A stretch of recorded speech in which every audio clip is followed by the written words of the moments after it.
આવે છે અરે વહેલા વેલા આવો મારા વાલમાં વહેલા વેલા આવો મારા વાલમાં વહેલા વેલા આવો મારા વાલમાં વહેલા વેલા આવો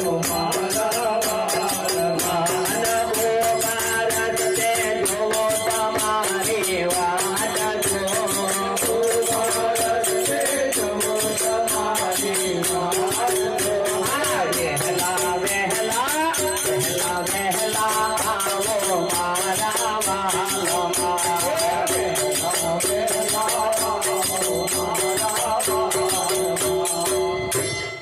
એક કાકા હતા તે જિંદગીના છેલ્લા દિવસોમાં જીવતા હતા, ખાટલામાં ઊંઘ્યા હતા. એમના છોકરાએ કીધું કે બાપા હરે કૃષ્ણ હરે રામ બોલો. એટલે બાપા કોઈ બેટા તું બોલ્યો ને કે મેં સાંભળ્યું. છોકરા કોઈ એવી રીતે નહીં બાપા તમારા મોઢાથી બોલો.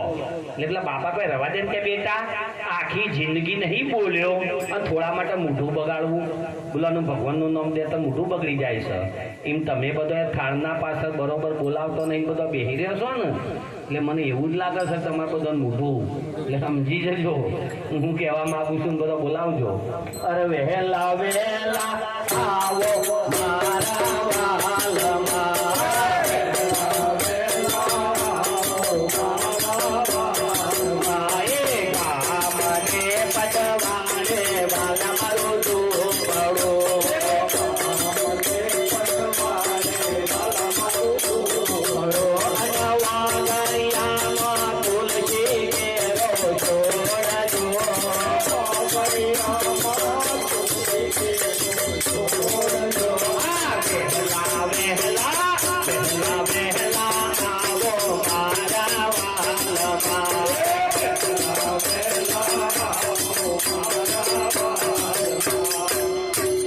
ઘણીવાર ઘણા લોકો ભાવમાં શું બોલી જતા હોય એમને બિચારાને ખબર જ ના હોય. એનો બોલવાનો કોઈ ખરાબ ના હોય પણ એમને તો બિચારાને ખબર જ ના હોય હું ભાવમાં શું બોલી ગયો. એક માજી હતો તે એસટી સ્ટેશન એસટીમાં બેસવા ગયો. એ એસટી આવી પણ માજી એસટીમાં ચડી શક્યો નહીં. એટલે એસટીમાં એક ભાઈ બેઠો હતો, એને માજીના ઉપર દયા આવી, તે બે હાથ જરીને માજીને ખેંચી લીધો. એટલે માજી કોઈ હારું થજો ભાઈ તારું કે તી મને ખેંચી લીધી અને જેવી તી મને ખેંચી લીધી છે એવો ભગવાન તને ખેંચી લેજો. વહેલા વેલા આવો મારા વાલમાં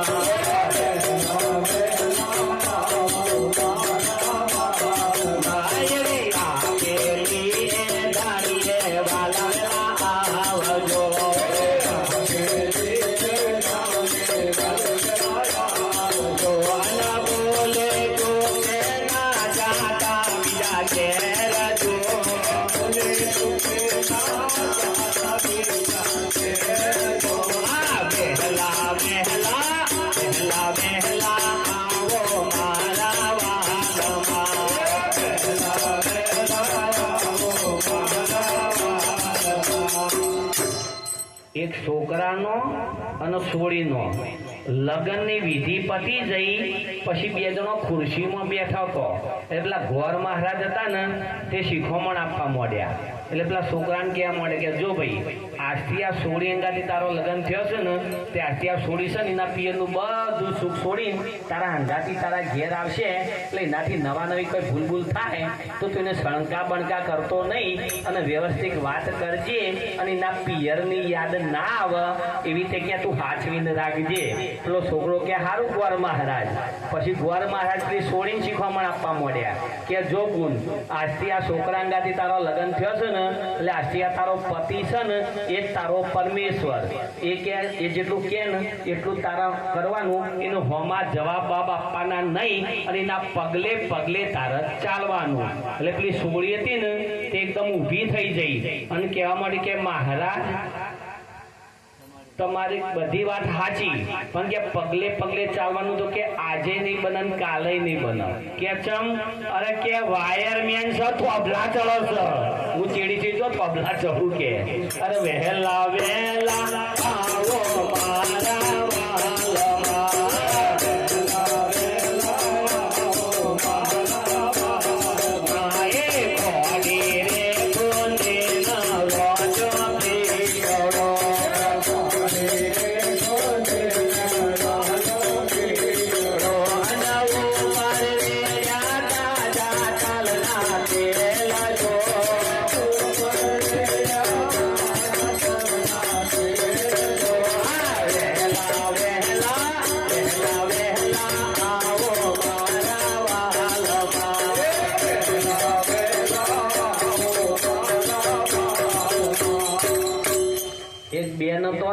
ભક્તિ લાઈનમાં બહુ કુશળ. એમના ત્યાં કોઈ સાધુ સંતો ભક્તો આવ્યા હોય તો પ્રસાદ લીધા સિવાય જવા દોય નહીં.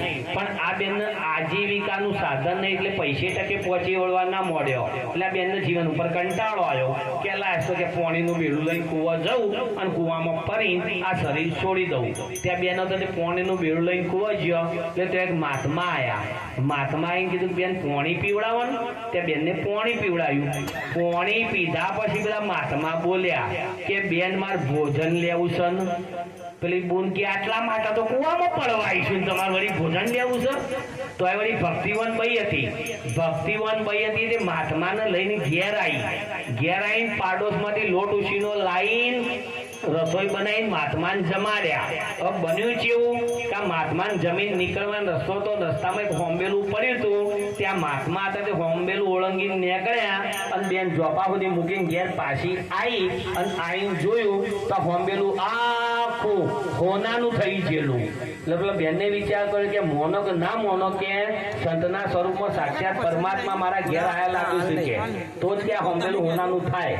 હવે કે આ હોંબેલું હોનાનું થયું છે ને એટલે કે આ ધન સંત કે મારા આડું અવળું નહીં વાપરવું કે મોટો સંત મેળાવડો કરું, સાધુ સંતો ભક્તોને બોલાવી અને આ ધન કે બધું સારા માર્ગે વાપરી દઉં.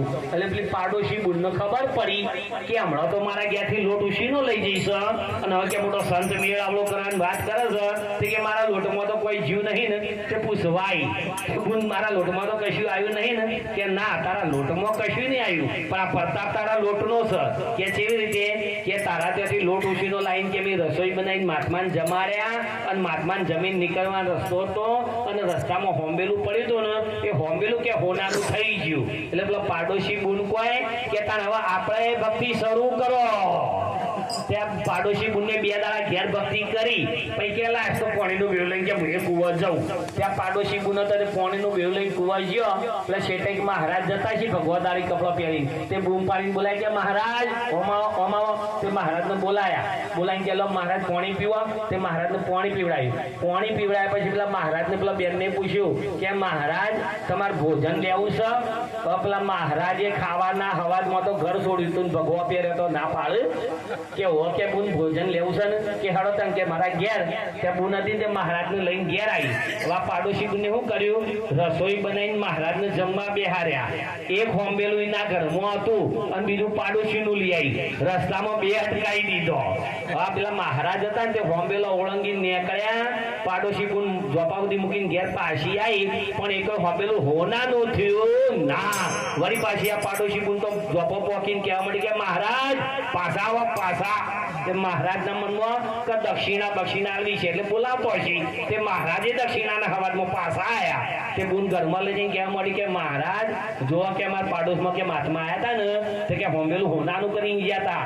એમ કે મહારાજ કે તમે આજ મારા ઘેર આવ્યા છો ને ત્યાં હોંબેલો પડ્યો છે ને હોંબેલો હોનાનો કરીને જાઓ. એટલે પેલા મહારાજ કોઈ બેન ભક્તિ કેટલા દાડાથી વળી છે કે 2 દાડાથી. એટલે મહારાજ કોઈ હું બાવો આજે જ બન્યો છું. અરે વહેલા આવો મારા વાલમાં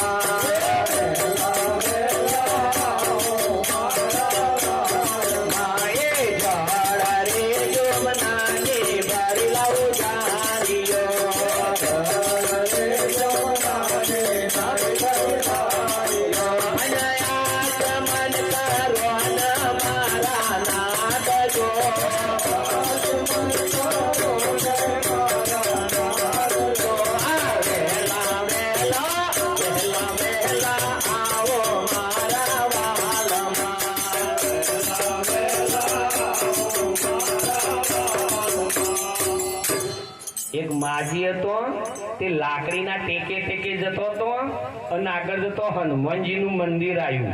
એવા હનુમાનજીના મંદિરનો 200 પગાથિયો ચડવાનો હતો. ત્યાં માજી એકી ચોટી 200 પગાથિયો ચડી ગયો. એટલે ઉપર પૂજારી હતો.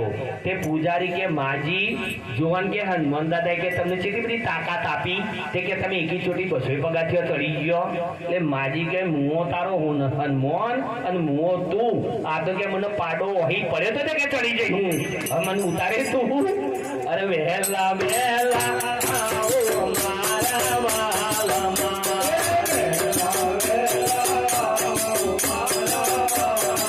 માયે લાગી ગયો પારે પારના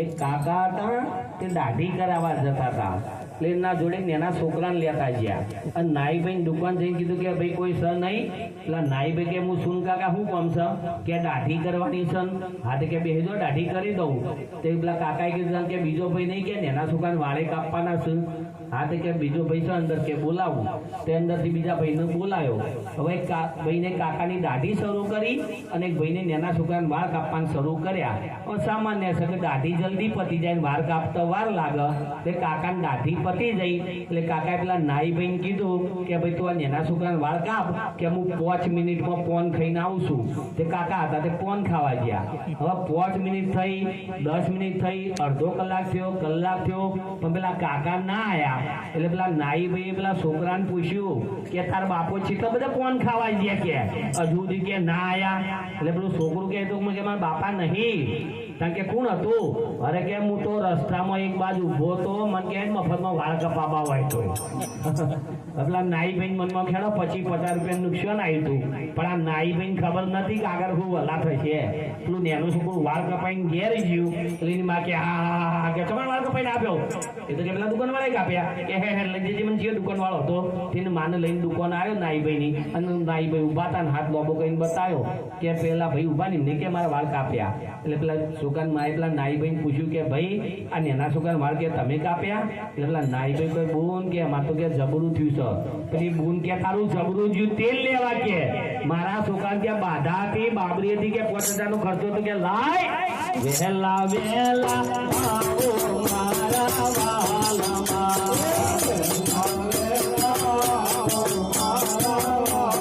માએ ગોરના પરતાપે કર્મભાઈ બોલ્યો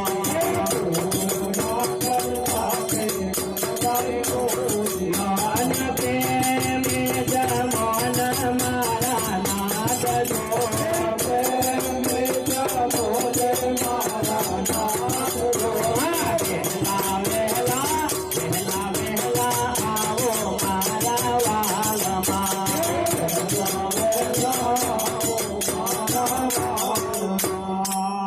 એક બેન હતો તે બજાર વતી થઈને જતો હતો અને ગોગલ્સ પહેરેલા હતા પર્સ ભરાયેલું હતું અને ઘડિયાળ પહેરેલી હતી હવે આ બેનને થોડી જીભની તકલીફ અને અમે કાકા આવતા હતા હવે કાકાને જીભની તકલીફ કાકાને ખબર નહીં બેનને જીભની તકલીફ છે બેનને ખબર નહીં કાકાને જીભની તકલીફ છે કાકા જે પેલા બેનના નજીક આવ્યા એટલે કાકાએ પેલા બેનના હાથમાં ઘડિયાળ ભારી એટલે કાકાએ પેલી બેનને પૂછ્યું કે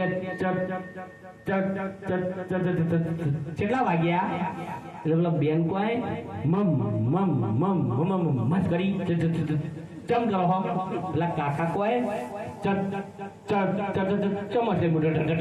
ટાઈમ પૂછું છું એટલે બેન કોઈ મમ મમ મમ મમ મત કરી જ કરો છો એ બેન ને કાકા લાફો માર્યો કાકાએ પેલી બુનને લાફો માર્યો બાથમ બાથા થઈ ગયું ટ્રાફિક પોલીસ વાળો સીટી વગાડતો આવ્યો કાકાને પેલી બુનને બેને છૂટા પાડ્યો અને ટ્રાફિક પોલીસ વાળો કે શું થયું પેલા બેન એમ કે આપણે બેન એમ જ કરી કરે કાકો ફરી હતી ટ્રાફિક પોલીસ વાળાને ફરી વળ્યો તે બજાર વચ્ચે બધું બાથમ બાથા થઈ ગયું બધી વસ્તી ભેગી થઈ જઈ મોડા 3 જણો છૂટો પાડ્યો એટલે પેલો ટ્રાફિક પોલીસ વાળો કે પોલીસ હેડો વાત 3 જણો પોલીસ ચોકી ગયો ત્યાં જમાદાર બેઠેલા હતા ત્યાં જણા 3 જણો હંગાતી બોલ્યો 3 જણો હંગાતી બોલ્યો કે કમ્પ્લેન નો દો એટલે પેલો જમાદાર કે કોની નોંધું તારું બેટ જાય બધું હળી ગયું કૃષ્ણ કનૈયા